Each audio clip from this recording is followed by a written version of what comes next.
উপজেলা নির্বাচনের পর থেকেই উত্তাল শৈলকুপা, কোনো মতেই যেন থামছে না ফসলের সাথে শত্রুতা। মানুষ যখন আর মানুষ থাকে না তখন হয়তো ফসলের সাথে শত্রুতা করে। ঠিক আমি একটি পাট খেতে দাঁড়িয়ে আছি। এখানে 22 কাঠা জমি আছে। এই এলাকার হিসাবে যে জমি প্রায় 40 শতকের কাছাকাছি হওয়ার কথা। শৈলকুপা উপজেলার কাচেরকোল ইউনিয়নের উত্তর কচুয়া গ্রামের জাহাঙ্গীর এবং তার বড় ভাই এই দুইজন মিলে এই 22 কাঠা জমিতে সোনালী আঁশ পাটটি চাষ করেছিলেন। তিলে তিলে সেই পাটগুলো বড় হয়ে উঠছিল, কিন্তু গ্রামের কিছু প্রতিপক্ষ এবং রাজনৈতিক কিছু ফয়দা হাসিলের জন্যই গতকাল সামাজিক প্রতিপক্ষরা তার এই পাট ক্ষেতটি পাওয়ার টিলার দিয়ে নষ্ট করে দিয়েছে বা ট্রাক্টর গাড়ি দিয়ে নষ্ট করে দিয়েছে।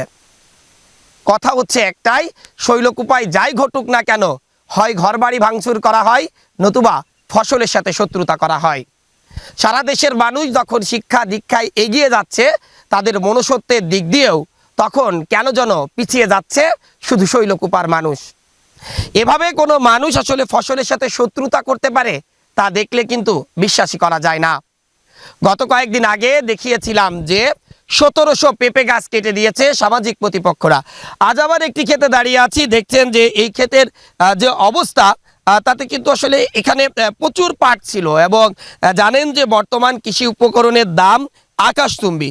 সেই হিসাবে এই ফসলগুলো উৎপাদন করা বা পাট চাষ করাও কিন্তু বেশ দুরূহ একটি ব্যাপার। এবছর এখন পর্যন্ত বর্ষাকাল হলেও সেভাবে বৃষ্টির দেখা মিলছে না। তারপরেও যে ঘটনাটি ঘটেছে এটি সভ্য সমাজে মেনে নেওয়ার মতো নয়। এই এলাকার মানুষের অধিকাংশ গ্রামেই আমরা দেখেছি জমি জাতি নিয়ে একটা ঝামেলা আছে। সেটা থাকলে আইনগতভাবে যে বিষয়টি থাকে সেটি দেখভাল করতে হবে। একসময় আইন ছিল দখল যার জমি তার, এখন কিন্তু দলিল যার জমি তার। সুতরাং জোর করে দখল করে খাওয়ার মতো অবস্থা কিন্তু এখন নেই। কিন্তু তারপরেও আমরা দেখছি যে শৈলকুপায় এই আসন্ন যে উপজেলা পরিষদ নির্বাচন শেষ হয়েছে, সেই নির্বাচনের পর থেকে কোনো মতেই যেন শান্ত হচ্ছে না।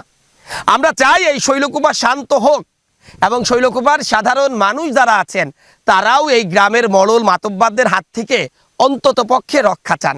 কিন্তু সাধারণ মানুষের সাথে আমরা কথা বলেছিলাম যে কারা এই ফসলের ক্ষতি করেছে। তারা বলছিলেন যে গতকাল সকালে ভোরের দিকে ট্রাক্টর গাড়ি দিয়ে হঠাৎ করে এই পাট ক্ষেতটি নষ্ট করে দেওয়া হয়। আসলে তারপরে আমরা এই যে ক্ষতিগ্রস্ত কৃষক তার সাথে কথা বলেছিলাম, তিনি আমাদেরকে জানিয়েছিলেন জাহাঙ্গীর এবং তার বড় ভাই দুজনেই যে আসলে তাদের অনেক টাকা খরচ হয়েছে এই পাট ক্ষেতটিতে এবং এই খরচ হওয়ার পরেও তারা যে সেই পাট ক্ষেতটি বা পাটটি ঘরে তুলতে পারছেন না, এখন কিন্তু তার জন্য বা তাদের জন্য এটি খুবই কষ্টকর এবং অনেক দুঃখজনক একটি ঘটনা এবং ব্যয়বহুল। তারা অনেক ক্ষতিগ্রস্ত হয়েছেন। এরা রাজনীতি কায়দায় এবং 6 নম্বর ওয়ার্ডের রানিং মেম্বার হিসেবে আমি দতকলমে ভোট করেছি। সেই ভোট করাতে যারা প্রতিপক্ষ তারা মোটর সাইকেলে ভোট করেছে এবং এবারই তারা ভোট সেন্টার কিন্তু আসতো না, বিএমপি করে পূর্বে আমলের তেনি। তো এইবারে ভোট সেন্টারে এসে মোটর সাইকেলে ভোট দিয়েছে, কিন্তু ভোট চাইয়ে নিনি, কিন্তু ভোট ওরা মোটর সাইকেল দিয়েছে, দিয়ে এদের সাথে অ্যাডজাস্ট করে আমাদের রাজনীতি কায়দায় এই দতকলমে ভোট করেছি বিধায় রাজনীতি কায়দায় এই পাটগুলো 23 কাঠা ভোর পাট ট্রাক্টর নিয়ে ডলিয়ে ভেঙে দিয়েছে। এটা গাড়ি আইছে নামাজের পরপরই আমরা শুনতে পারছি যে 7টার দিকে যখন শুনতে পারলাম, যখন গেছি সেখন হয়ে গিয়ে মনে করেন যে ওখানকার লোক বললো যে 6:30টার মধ্যে ওরা উঠে চলে গিয়েছে এবং গাড়িওয়ালার কাছে জানতে পারার পরে সে বলল যে আমি তো জাতি চাইলাম না, ভরা খেত ভাঙতে চাইলাম না। কাচেরকোল 4 নম্বর ওয়ার্ডের মেম্বার কামুজ্জামাল কামু তার নেতৃত্বে এই গাড়ি কয়টা আসার পরে জুলিয়াস ছিল কাচেরকোলের 5 নম্বর ওয়ার্ডে, তার নেতৃত্বে এসে এই সফিসার সাথে যুক্ত করে এই খেত ভেঙে দেয়। আসলে গতকাল 27 তারিখে ভোর 6টার সময় আমরা ঘুমাইয়ে আসছিলাম, তো হঠাৎ করে একটা ফোন বাজলো। আমার এক বড় ভাই ফোন দিয়ে বলল, দেখো তোমার ভোর পাট তো ভেঙে দিয়েছে। তৎক্ষণিকভাবে আমি ঘুমেতে উঠে আমার আব্বার বলি, আমরা দৌড়িয়া মাঠে যাই। মাঠে যাওয়ার পর দেখি আসলে ঘটনা সত্য, কে করলো কারা করলো এটা পূর্ণ আমরা তদন্ত করলাম। তদন্ত করে দেখি 4 নম্বর ওয়ার্ডের কামুজ্জামান কামু মেম্বার, 5 নম্বর ওয়ার্ডের জুলিয়াস আর উত্তর কচুয়া গ্রামের শফিক গং, এরা মিলে এই কাজটা করেছে। তো আমাদের যে ক্ষতিটা করেছে, আমরা গরিব মানুষ, আমাদের পাটটা ভাঙেছে। আইনগত কোনো ব্যবস্থা, আইনগত কোনো সহায়তা আমরা এখনো পাইনি।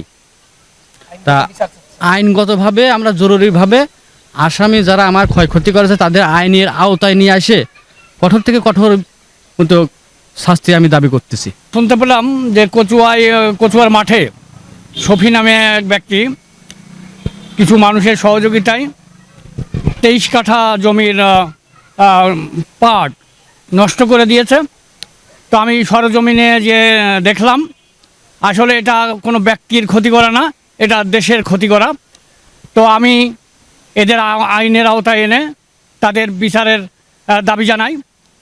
আর এই পাট ভাঙার যে ব্যাপারটা, আসলে এই কিছুদিন ধরে আমাদের ওই উপজেলা নির্বাচন হওয়ার পরে এই যার জমিটা নষ্ট করা হয়েছে সে দুয়াত কলমের সমর্থক ছিল, দুয়াত কলমের নির্বাচন করেছে। আর যারা এই পাটটা ধ্বংস করেছে তারা বিএনপির সমর্থক, তারা মোটরসাইকেলের নির্বাচন করেছে।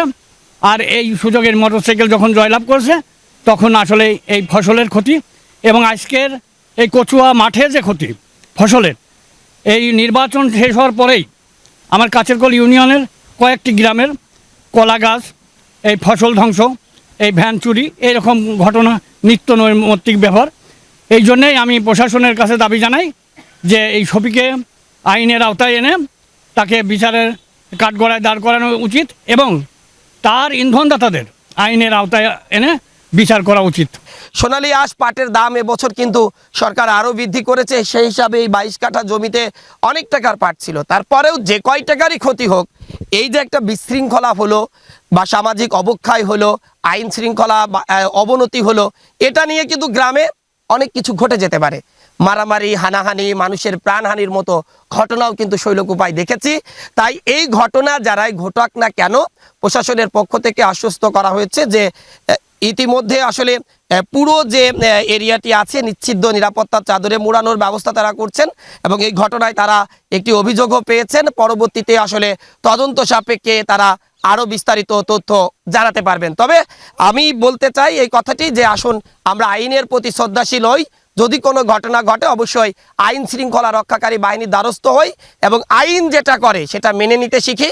তাহলে হয়তো এই যে ফসলের সাথে শত্রুতা বা অমানুষের মতো কার্যক্রম সেগুলো হয়তো বন্ধ হবে। তো এই ছিল আমার কাছে কচুয়া গ্রামের পাট ক্ষেত নষ্টের সর্বশেষ।